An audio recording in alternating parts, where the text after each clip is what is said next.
이쪽에 왔는데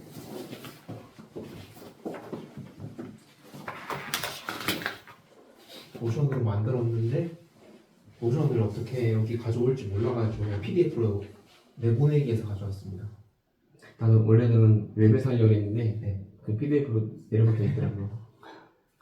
저도 이번에는 그냥 LLM을 공부하면서 이제 다른 사람한테 설명을 하면 더 제 머릿속에 남으니까 그냥 제가 공부하려고 만든 자료입니다. 먼저 LLM이란 하면은 라지 랭귀지 모델의 약자로 대규모 언어 모델인데 저희는 보통 LLM 모델 이렇게 쓰는데 LLM 자체만으로도 모델이란 뜻이 있어가지고 그냥 LLM이 뭐냐 했을 때 뭐 라마다, 뭐 젠마다 이렇게 얘기해도 되더라고요. 그래서 LLM은 사람처럼 문장을 이해하고 생성하는 인공지능으로 보통 GPT나 클로드, 제미니, 라마 등과 같은 예가 있고 저는 이제 텍스트 제너레이션 쪽만 생각해가지고 질문, 응답, 요약, 번역, 글쓰기 등 언어 관련 작업에만 사용하는 LLM 생각했는데 조금 더 고도화되는 멀티모달로 해서 뭐 이미지 처리나 음악 뭐 이런 것도 처리할 수 있더라고요. 그래서 먼저 LLM에서 모델이란 뭐냐? 모델은 이제 AI가 수많은 문장들을 학습하고 이걸 저장한 파일이거든요. 사람이 공부하면은 이제 머릿속에 지식이 쌓이듯이 AI는 공부를 하게 되면은 숫자가 이제 기억이 됩니다. 그래서 그 숫자들을 모아놓은 것을 파라미터라고 합니다. 그래서 모델의 실제 모습은 아까 파일이라고 했듯이 점 바이너리, 점 gguf, 점 텐서 이렇게 같이 하나의 큰 파일로 되는데 이 파일 안에는 숫자 덩어리들이 엄청나게 많이 들어있어서 사람이 봐도 이거 읽을 수도 없고 엄청난 패턴이랑 규칙으로 되어 있어서 보통 배열이나 뭐 텐서 구조로 되어 있습니다. 어떻게 되지? 텐서가 뭐예요? 텐서가 이제 매트릭스화되어 있는 숫자들의 모음이거든요. 이거 하다 보니까 텐서라는 얘기가 많이 나오더라고요. 네. 그래서 나름 쉬운 그 언어를 바꿔보니까 네. 텐서는 3차원 배열이야. 이게 텐서 같더라고요. 그렇죠. 이렇게 정사각형에 들어있는 숫자들, 약간 큐브처럼. 3차원 배열인데 네. 얘는 3차원 배열이니까 좀 복잡하기가 좀 어렵잖아요. 네. 그래서 얘를 쉽게 계산할 수 있는 방법이 뭘까? 이게 행렬이더라고요. 그런 거 같아. 네. 여기까지. 그래서 이제 모델 파일의 크기에 대해서 이렇게 페이지가 이렇게 나오지. 모델 파일 크기를 보면은 옛날에 나왔던 GPT-2 같은 경우는 파라미터가 12억이었고 이제 라마2 7빌리언, 13빌리언, 70빌리언, GPT나 클로드 같이 이렇게 파라미터에 따라서 여러 모델이 있습니다. 그리고 이 모델의 크기에 따라서 파라미터 크기에 따라서 모델의 크기도 커지는데요. 이 크기를 정하는 게 이제 저장 방식인데 보통 저희가 쓰는 기본 모델은 FP16이라 해서 16비트 부동소 수점으로 된 숫자로 되어 있거든요. 그래서 아까 저장하는 숫자가 행렬 저장할 때도 숫자 하나하나가 16비트면은 이렇게 크게 표현할 수 있어요. 하나의 숫자도. 근데 이제 저희가 8비트, 4비트라고 하는데 이거는 양자화라 해가지고 이 용량이 너무 크니까 용량을 줄이는 방법에 대해서 생각하다가 양자화라는 방법이 나왔고 양자화를 하게 되면은 16비트로 저장하는 숫자를 8비트로 저장해서 정수로 저장하고 4비트로 해서 조금씩 이제 숫자를 줄이는 거죠. 그러면은 모델 크기가 작아지고 속도는 빨라집니다. 그래서 아까 16비트로 하면은 곱하기 해서 약 20기가 힌트 4로 하면은 0.5바이트니까 하나에 70억 하면 5기가 그래서 이 크기가 나온 겁니다. 그래서 이 정밀도를 줄이게 되면은 어떤 차이가 생기냐 알아봤더니 아까 양자화가 이제 크기를 줄이는 거라고 했는데 기본 이제 16비트로 보면은 이제 질문을 AI 모델의 양자화란 무엇인가요? 라고 16비트 모델에 던지면은 답을 이렇게 줍니다. 양자화는 AI 모델이 이렇게 해서 길고 정밀하게 대답해 주지만 4비트 양자화에서 이제 줄이는 경우에는 답변이 조금 작아지고 간결해집니다. 그래서 정밀도가 낮은 모델을 쓰게 되면 설명력도 부족하고 문장도 단순해지기 때문에 이 LLM 모델로 이제 사용할 이 DJ 목적에 따라서 이걸 정해야 되는데 보통 문서 분석 같이 좀 심오하게 해석해야 되는 거는 기본 모델인 16비트로 하고 챗봇이나 조금 간결하게 정리해도 되는 거는 이제 8비트를 보통 쓴다고 합니다. 4비트까지 쓰는 거는 잘 못 봤는데 얘는 더 이제 정밀함이 필요 없는 그런 문장을 만들거나 답변 정도만 하는 거에 쓸 수 있을 것 같습니다. 그래서 아까 말씀드린 계속 파라미터라고 했는데 이 파라미터에 대해서 조금 더 설명을 드리면은 아까 AI가 학습한 내용을 숫자로 저장한다고 했고 이 숫자를 보고 이제 단어 간의 관계라든지 문맥, 흐름, 문장 구조 등을 파악할 수 있어요. 그래서 우리가 파라미터가 크면은 사람으로 치면 뇌가 더 큰 거죠. 그래서 뇌가 더 크니까 저장할 수 있는, 기억할 수 있는 지식이 또 많고 숫자도 많고 해서 조금 더 풍부하게 문장을 만들고 답변을 처리할 수 있습니다. 그리고 이 파라미터에 대해서 얘기하다 보면 파인 튜닝이란 말도 나오는데 이 파인 튜닝이 뭐냐면은 일단 기본 모델들이 수많은 데이터들이나 논문이나 이런 지식들을 흡수해서 완성된 모델이 있는데 이 모델로 저희가 예를 들어서 뭐 은행에서 쓴다거나 병원에서 쓴다거나 했을 때 거기에 특화된 지식이 더 필요하잖아요. 그래서 만약에 뭐 의료용 챗봇을 만들려면은 의료 지식이 필요하고 뭐 상담한다 그러면 상담하는 말투, 친절한 말투 이런 게 필요하니까 이제 이렇게 기본적으로 원래 모델들은 뭐 다국어 능력을 이렇게 다 갖고 있어요. 한국어, 영어, 뭐 중국어 이렇게 다 있는데 이 모델로 이제 한국어용 챗봇을 만든다 그러면 한국어를 계속 학습을 시키는 거죠. 그러면 이제 한국어 응답은 점점 개선되는데 이걸 너무 과하게 파인 튜닝을 하게 되면 영어나 이게 다른 언어들이 좀 떨어질 수 있습니다. 그리고 또 일반 지식 같은 경우에도 뭐 과학, 수학 이런 지식들을 기본적으로 다 학습을 하는데 나는 이건 법률 보수로 쓸 거야 해서 법률 데이터만 막 입력을 하면은 내가 법률 지식은 증가해가지고 법률에 대한 대답은 잘하는데 뭐 일반 오늘 날씨가 어때 이러면 이상한 대답을 내고 이런 문제가 있어서 파인 튜닝 할 때도 이제 너무 과도하게 적응하면 안 되고 적절하게 이걸 조절하는 수치가 있습니다. 그 계산식은 좀 어려워서 여기서 뺐는데 찾아보면은 많이 나옵니다. 그래서 이렇게 많이 시도해가지고 오류가 나오거나 이제 과적합이 됐을 때 캐스트로픽 포게팅이라 해서 파국적 망각 뭐 이런 용어가 있더라고요. 그래서 이게 일어나지 않도록 파인 튜닝 할 때 주의해야 합니다. 그리고 이제 허깅 페이스에서 LLM 찾는 방법에 대해서도 좀 정리해 봤는데요. 이 허깅 페이스는 이제 전 세계에서 다양한 LLM 모델을 공유하고 자기가 파인 튜닝을 한 거 올리거나 새로운 모델을 학습시켜 올리거나 이렇게 다양하게 올라와 있습니다. 여기 사이트에 가면은 볼 수 있는데 인터넷 안 되죠? 돼요. 클릭하면 되나요? 클릭.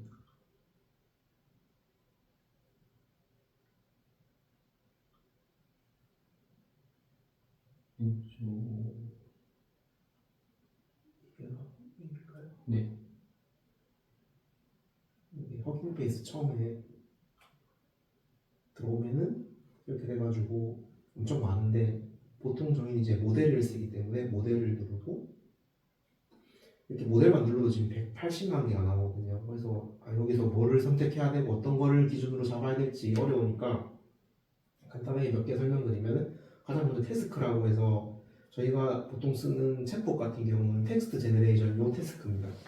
뭐 이미지도 테스트나 뭐 TTS 뭐 다양한 기능들이 있는데 자기가 사용할 태스크를 먼저 선택을 하고 그 다음에 아까 말씀드렸던 파라미터 있죠. 이것도 나는 조금 고도화된 걸 쓰겠다 하면은 70빌리언이나 128빌리언을 누르고 조금 중소 간결한 걸 쓰겠다 하면 12빌리언 뭐 이렇게 선택할 수 있습니다. 선택을 하고 그 다음에 라이브러리는 보통 트랜스포머나 GGUF를 많이 쓰거든요. 그 아까 PDF 어떻게 돌아가나요? 4개로 오른쪽. 4개로 오른쪽. 네. 여기 설명드리고 가겠습니다. 아까 보셨듯이 가장 먼저 모델을 선택하고 그다음에 모델 용도 태스크를 선택합니다. 텍스트 제너레이션 아까 선택했죠. 챗봇에 많이 쓰니까. 그 다음에 파라미터 수 선택하고 이제 라이브러리라고 나오는데 트랜스포머나 GGUF 요걸 가장 많이 씁니다. 보통 트랜스포머를 가장 많이 쓰고 GGUF는 약간 경량형이나 이제 로컬에서 가볍게 쓸 때 쓰고 뭐 추가로 센텐스 트랜스포머라든지 디퓨저스라고 해가지고 이미지 생성용이라 해서 스테이블 디퓨전스라고 뭐 들어보셨을 텐데 그런 것도 이제 디퓨저스라고 해서 이게 붙어서 되고 보통 LLM 쓰는 경우 트랜스포머 선택하면 일반적입니다. 그 다음에 X라 해가지고 여보세요. 해당 모델을 이제 추론해주는 플랫폼을 선택해야 되는데 왼쪽 여기서는 아까 트랜스포머를 선택하고 앱스를 보면은 이제 다양하게 있는데 저희가 처음에는 올라마를 써가지고 이거를 선택을 했었는데 요즘은 VLLM을 서빙 플랫폼으로 쓰고 있기 때문에 VLLM을 이렇게 눌러서 주면은 이게 1100배로 엄청 줄었습니다. 그래서 이제 여기서 보면서 이제 고르면 되거든요. 그런 다음에 이제 모델 뒤에 이름이 붙거든요. 인스트럭트라고 부르는데 이게 저희가 많이 쓰는 인스트럭트인 이유가 여기 다양한 키워드들이 있습니다. 인스트럭트도 있고 챗도 있고 커맨드도 있고 다양한 기능과 의미들이 있는데 이거는 다 알 필요는 없고 내가 필요한 의미의 키워드만 알면 되거든요. 저희는 주로 챗봇을 쓰니까 챗봇은 인스트럭트, 챗, 커맨드 같은 용어를 쓰는데 주로 인스트럭트를 많이 씁니다. 이 인스트럭트가 보시면 지시문 기반 학습 모델로서 질문이나 명령에 따라 자연으로 명확하게 응답하도록 학습된 뭐 이런 모델이 이제 인스트럭트 모델이라고 하고요. 챗은 자연스럽게 대화하는 채팅이고 커맨드는 문장을 생성하고 뭐 이렇게 있습니다.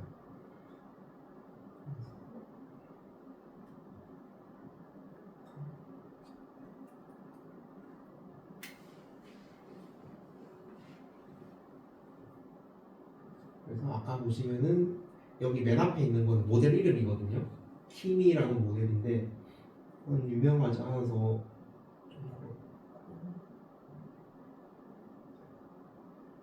좀 유명한 거 보면은 딥시크라고 있고 14빌리언이라고 뒤에 컨스트럭트가 쓰는 게 여기 있다. 이렇게 인스트럭트 써 있는 게 챗봇에 쓰는 모델입니다. 챗봇을 쓸 수 있게 파인 튜닝 됐다고 보시면 됩니다.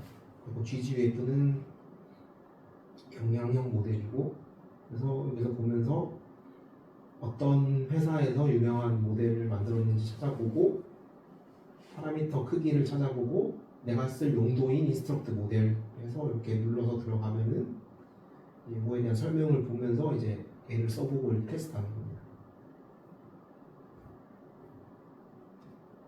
그래서 전체적으로 정리하면은 LLM은 문장을 이해하고 생성하는 인공지능으로서 크게 뭐 파라미터를 기준으로 얼마나 이제 고성능의 모델이냐 아니면 저성능의 모델이냐 이렇게 선택할 수 있고요.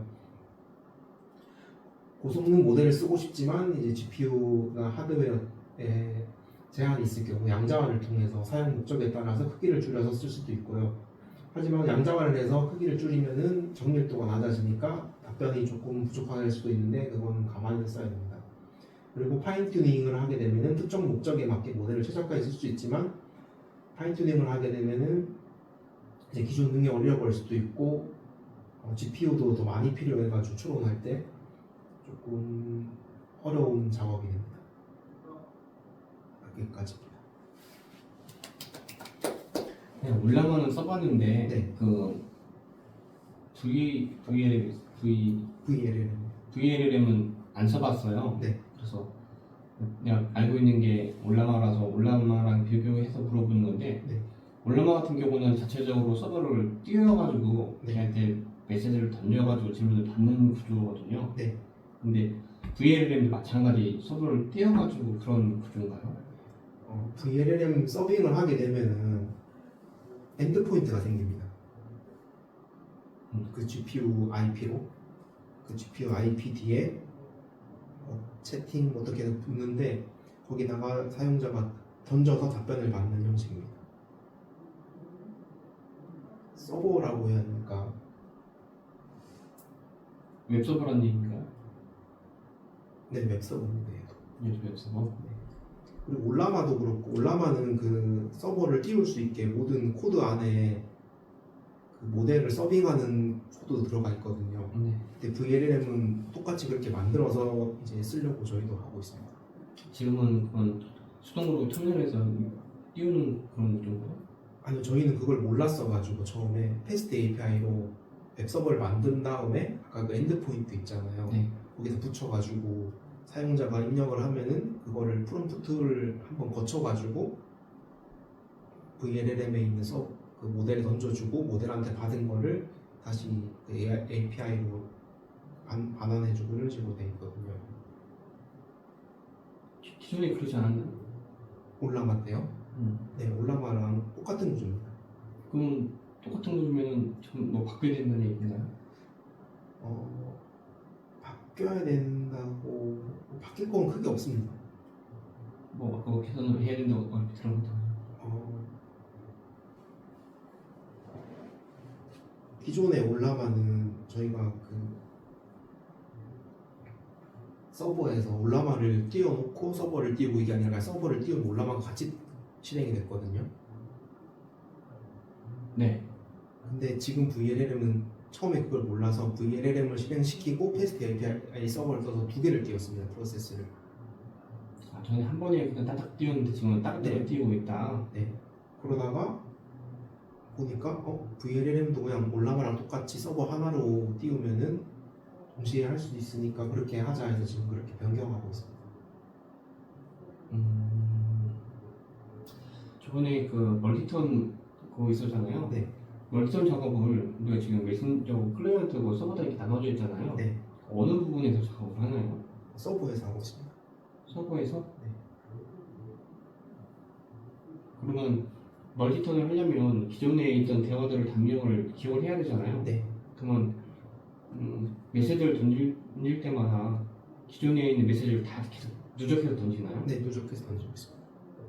그러니까 처음에는 뭐 파라미터가 몇 개 없었는데 나중에는 다 던진다는 거죠? 네, 점점 늘어납니다. 근데 늘어나면은 이제 앞서 질문들에서 필요한 키워드만 뽑아서 그냥 토큰 수가 저희가 4,000 토큰 정도밖에 못 보내거든요, 한 번에. 그러다 보니까 앞에 질문이 2,000 토큰을 썼으면은 뒷질문이 또 2,000 토큰 들어오면 다 써버리잖아요. 2,000, 2,000 오고 그 다음 또 2,000이 오면 6,000이 되니까 앞에 2,000, 2,000을 줄이는 거죠. 500, 500으로 줄이든지. 그거는 그 서버 타입에서 처리하는 건 괜찮은데 네. 서버로 던질 때 네. 불필요하게 좀 많이 던지는 거잖아요. 네, 맞습니다. 그게 그만큼 보통 던지나요? 그러니까 객 같은 경우는 네. 주소창에다가 파라미터를 던지니까 그 길이 제한이 있고 네. 포스트 같은 경우는 제한이 없다고 하지만 네. 뭐 엄청나게 많은 데이터를 보내는 거잖아요. 네. 물론 서버 데이터를 작아 쓰긴 하겠지만 네. 근데 만약에 나중에 늦어졌다 라고 얘기를 했을 때 이게 데이터가 한 20% 대화 같은 경우에는 몇 킬바이트를 보낼 수도 있는 거네. 한 번에 거기서 느려질 수도 있지 않아요? 그러면? 근데 그거는 그렇게 차이는 없다. 네, 차이는 없었습니다.